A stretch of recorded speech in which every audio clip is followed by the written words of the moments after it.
Right, UFC Fight Night, Song Yadong versus Chris Gutierrez. I want to talk about the first fight. Whether you think it was a mid-card or not, I want to talk about Tatsuro Taira versus Carlos Hernandez. Taira must, and I say must, either fight a ranked opponent or fight Alan Nascimento, because that would be a very hard opponent. Because a lot of the opponents he's been fighting have been can crushers, apart from Edgar Chairez and obviously Carlos Hernandez. But I think it's about time we give him like an Alan Nascimento, because he is very big for the weight class. He was able to hold down a guy like Jake Hadley, who's very good off his back, and against Carlos Hernandez, run through him and take the back and get a submission. And I think Tatsuro Taira might struggle against a guy like that, because both of them, they're not really known for striking, apart from today, where out of nowhere, right crosses Carlos Hernandez, rocks him, which is rare. Carlos Hernandez has got a chin on him. He's got good footwork, but we didn't really see it today. And then gets put down by a left hook by Tatsuro Taira. So he's evolving, especially with the striking.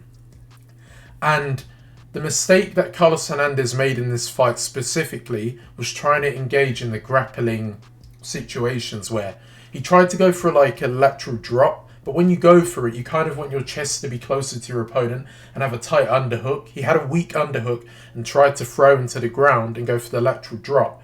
A bit like how Dricus du Plessis did it against, what was his name? Oh, I've forgotten his name. Brad Tavares, and it just got butchered.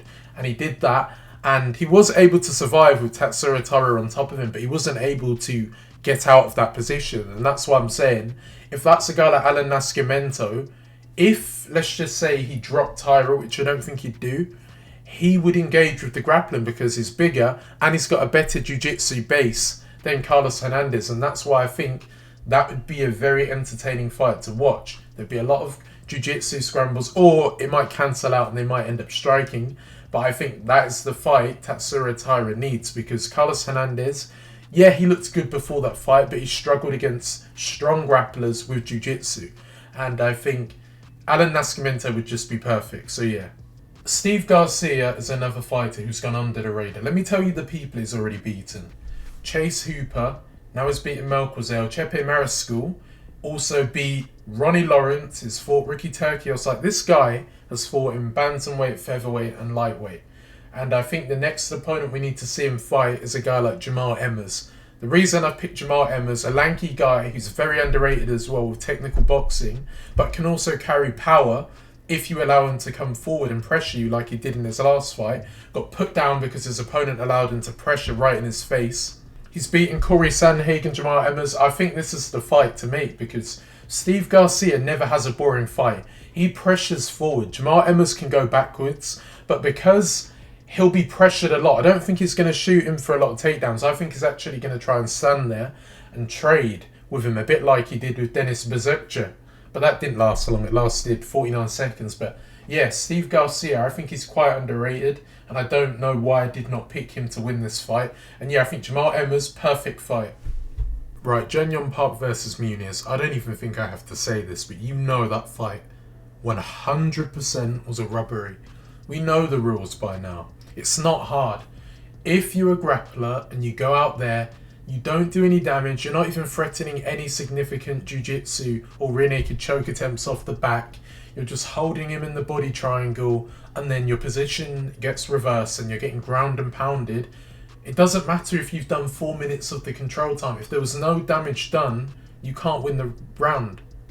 And I don't want people to say, oh, it's subjective. Well, obviously it's going to be subjective damage. But you can look at that and you can say 100% that Muniz did no damage in that first round, even though he had all that control time. It's not 1FC rules.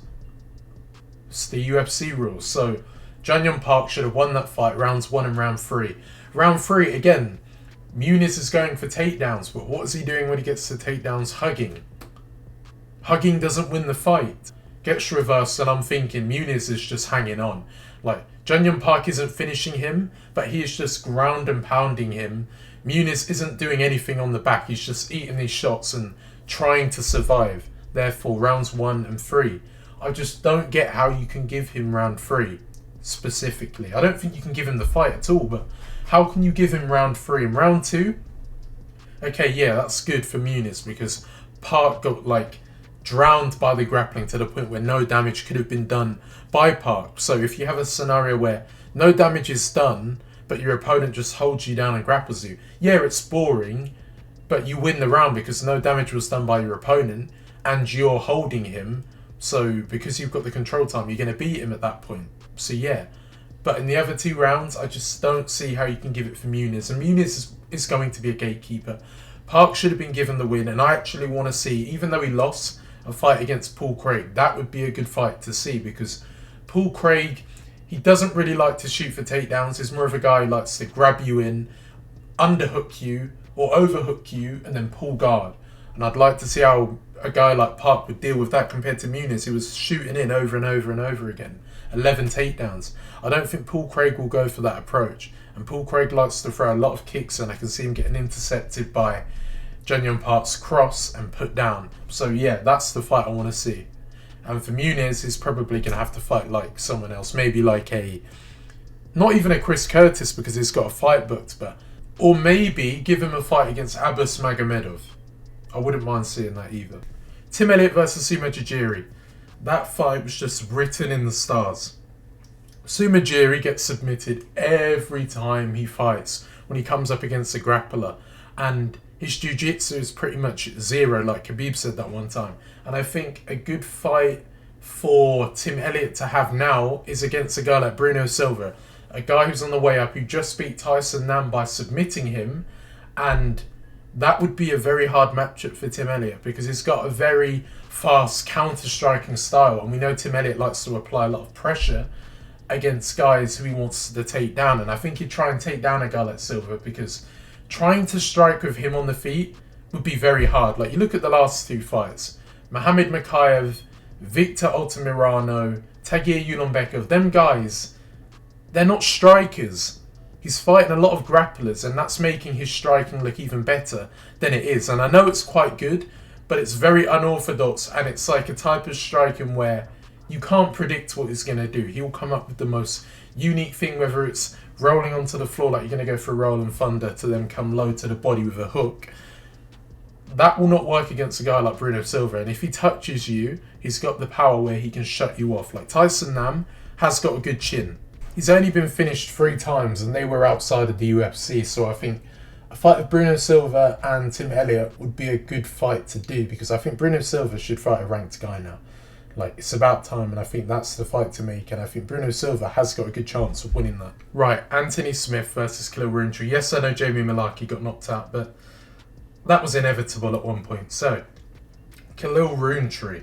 This new career resurgence looks very good. To TKO Anthony Smith and make him do what Jamal Hill did to Johnny Walker looked impressive.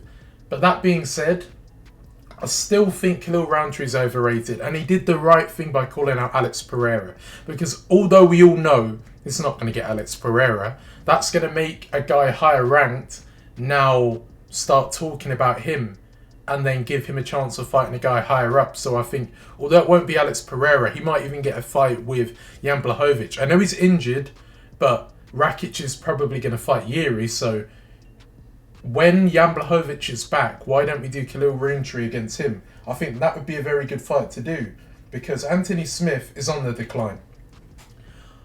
He took it on short notice, and I wish Dominic Reyes did not have to take that fight with Carlos Ulberg because you could have done that. The battle of the fighters, they look like they're now washed up. Anthony Smith against Dominic Reyes. Because I was thinking before it would have been Gustafsson against Reyes. That would have been the fight, but now, Dominic Reyes is probably going to get knocked out cold. And you've got Anthony Smith, who, in my opinion, shouldn't even be ranked anymore. He just looks terrible in fights now.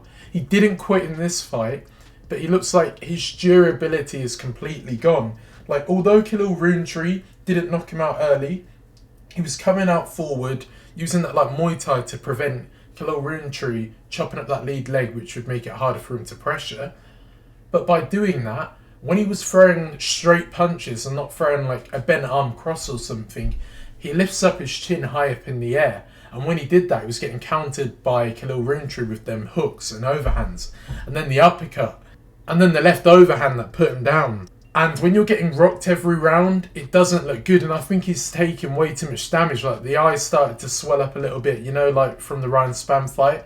Although I think it was the different orbital, his bones are getting damaged way too much. And I think it is time he either retires, carries on with that like commentary role he does on your American channel, I don't know what it's called, and do the Michael Bisping podcast, or fight, like I've mentioned, a guy much lower down. Because if Khalil Rountree doesn't want to wait on a Jan Blachowicz, maybe fight Nikita Krylov. But I think that's a bad matchup for him, because when he comes up against a guy who wants to run straight through him with a takedown or applies like extremely good pressure, not Anthony Smith, who's washed up at that point, but a guy like, what was his name, Iron Kutalaba, I can see a Nikita Krylov fight ending the same way, because Nikita Krylov comes out explosive like Iron Kutalaba, but he's more kick dominant than Iron Kutalaba. Compared to him, he likes to use boxing more than kicking. And I think Nikita Krylov, although his fight IQ can look very strange at times, and rushing in against a guy like Khalil Rountree can make you end up getting sent to the shadow realm like Anthony Smith. But what I think could happen is he would rush into him but shoot for a takedown. And when Khalil Rountree gets put on his back, I don't see him as a guy who just bounces back up to the feet, because remember, he holds a lot of muscle. He's not really technical on the ground, and we've seen when guys can get him down to the ground, for example, even a Tyson Pedro, he struggles to get up and can get ground and pounded. And don't get me wrong, he is a good fighter, but I just think he's a bit overrated. And you even look at that Marcin Pracino fight, whether you think he won or not, when you've got a fighter using kicks against him, he can also struggle, and who will apply the pressure. And the Dustin Jacoby fight, again, you have to look at that and say, he could have lost that. So he is doing very well, and beating Anthony Smith is very good, because if he had to fight Azamat Murzakanov, that could have ended quite differently, because he looks very technical. For a guy who's heavy and likes to strike, like, he's fought people like Dustin Jacoby and made himself look more technical than Dustin Jacoby, who's a technical boxer. And flying knees you see from him, you see him get like an uppercut finish. That fight, I don't think Khalil Rountree would have won. But because he's beaten Anthony Smith, who is not better than Azamat, but because he's ranked, it's going to give him more power to then fight higher up. So this was actually lucky by Khalil Rountree to get this fight over Azamat, because that could have stopped it all in its tracks. So yeah, Anthony Smith, he came out doing what he thought would have worked, but when he can't get the takedowns in a fight with his age now, he looked useless. And remember, Khalil Rountree hasn't got the fight IQ of Ryan Spann. He's quite smart. That's why I think this fight on paper was just a bad matchup for Anthony Smith. But it's a benefit to his career. Chris Gutierrez versus Song Yadong. I know I said it the wrong way around, but very boring performance by Chris Gutierrez. Like, he made that fight boring for Song Yadong, because although it says he landed more significant strikes, tapping a guy in the knee, barely like landing him, like, I just don't get how they've counted that to have more strikes than Song Yadong. Like, a lot of the time he was backpedaling, fighting down the centre, but he was not throwing any like heavy things, which is why he was losing the first round, and I had him losing the second round. Even though they were very competitive, and apparently he outstruck him in terms of significant strikes, I don't really get that. Apart from that front kick he landed, I believe, in the second round, there was no powerful strikes from him. Even the leg kicks, you did see Song Yadong at times teeping them. Compared to Song Yadong, when he was throwing the leg kicks, they looked way more powerful. It was a lot of like light oblique kicks to the knees of Song Yadong. And don't get me wrong, they might have hurt, because it's the ones that you don't hear and that make like more of a thud compared to like a snap are the ones that hurt the most. But Chris Gutierrez, apart from that, there was no boxing, and that's where I think he went wrong. Yeah, he's good with kicks, but you've got to mix up boxing when you have a guy fighting down the centre, because if he's not giving you room to generate power off your kick, then it's not going to work effectively. And it was a lot of kicking the arm and nothing landing really on Song Yadong. So defensively, Song Yadong did quite well, apart from the fact that he was just kicking that leg over and over and over again. And it was the fact that he started to mix up a bit of the grappling. I did say in the prediction video, I thought that maybe he might mix up a bit of grappling, but not to that level.